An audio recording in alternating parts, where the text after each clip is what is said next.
Thank you, Prof, which is, I imagine, why Section 86, which mandates political parties to submit annually their full statements of accounts to INEC, gives a provision for 6 months imprisonment for a political party official rather than individual candidates, just to buttress what you said.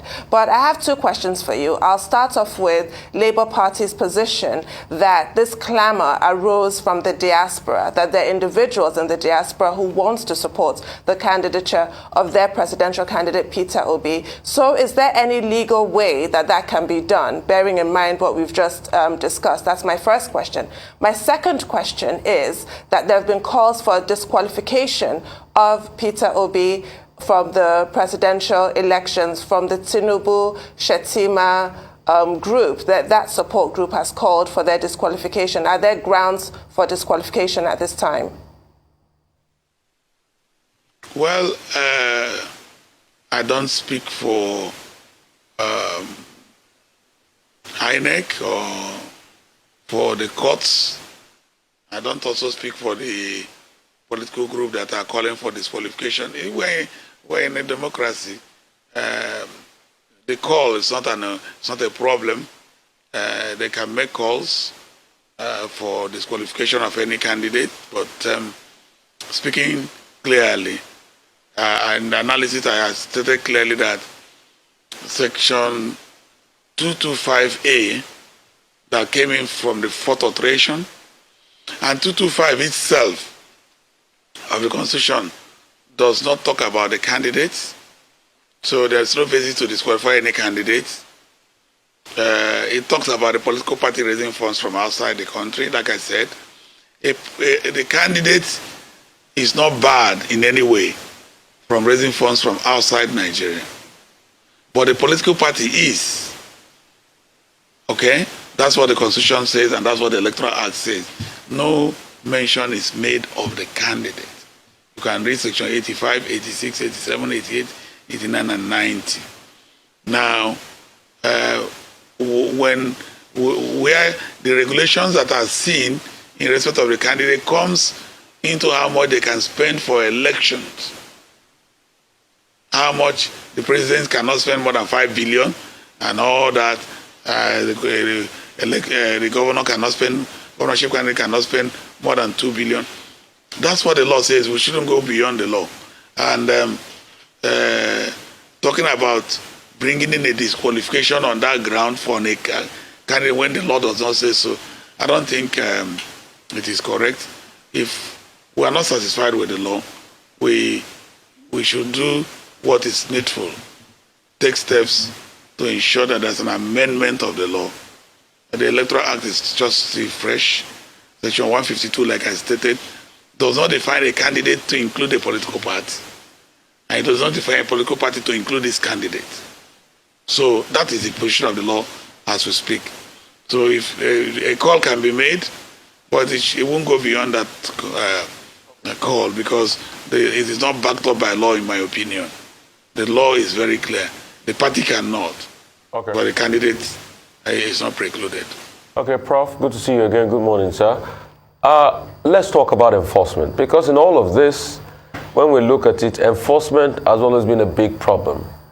And the fact that, yes, there are guidelines on how much people can spend, but obviously they will outspend it. So for good measure, on TV yesterday, I was watching a certain political party, not part of the big ones, having a meltdown. And one of their members did even confirm that for the party primaries alone, the person that finally emerged the candidate, the presidential candidate, the chairman of the party did ask him to give him 2 billion naira. And this is not part of the major parties. Before they finally negotiated to a certain amount, but he didn't say if that money was given or not.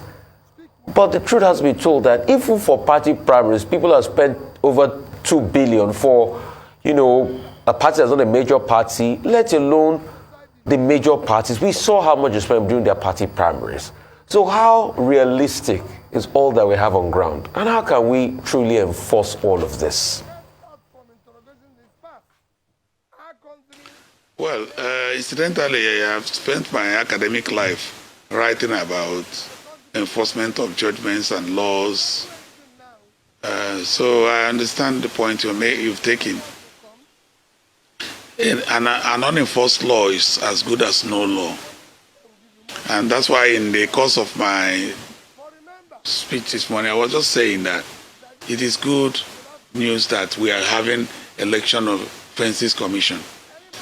Because think about it, INEC cannot have the capacity to enforce all these laws.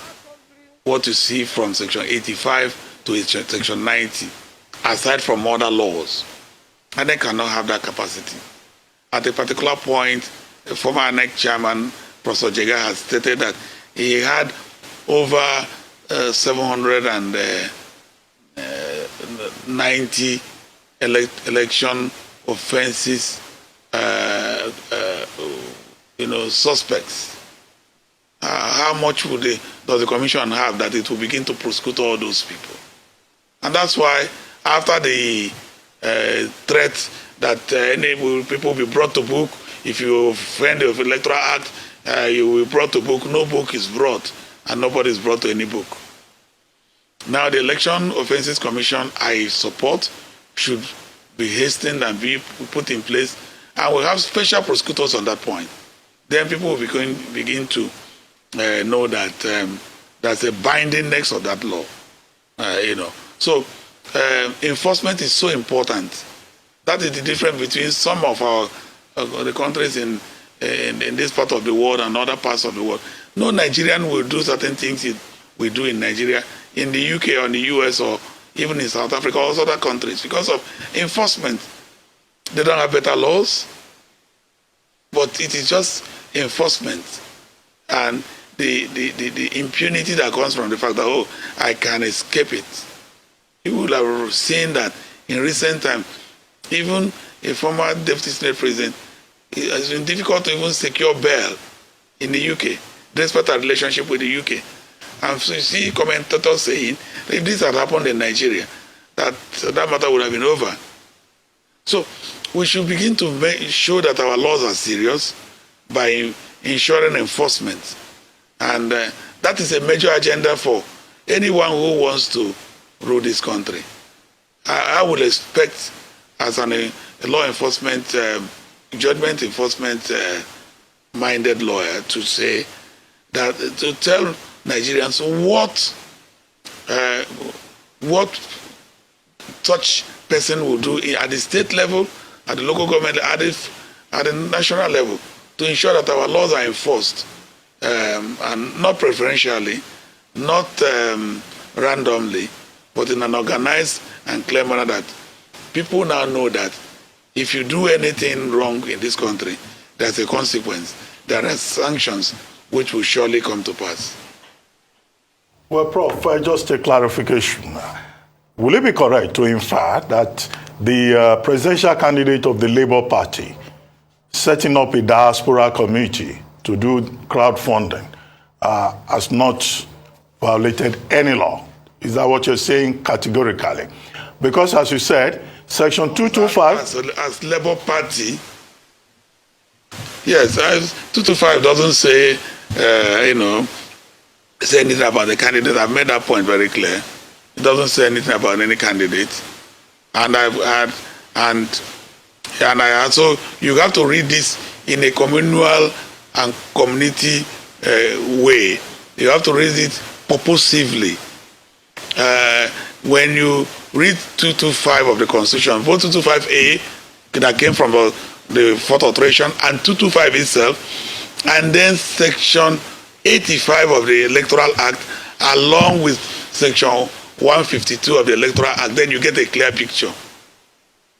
Now, when you read 85, 86, 87 to 90, where a candidate is intended by the law, it says a presidential candidate shall not spend more than 50 million. It calls the candidate. Now, any presidential candidate, any candidate for whatever, is not precluded from raising funds from outside Nigeria by the law as it is today. But the political party sponsoring him cannot. So if Mr. Peter Obi is raising it as Labour Party, that is an offense. That is not correct. That is wrong. But if he's as an individual, there may be other laws to talk about, but not the Electoral Act, not the Constitution.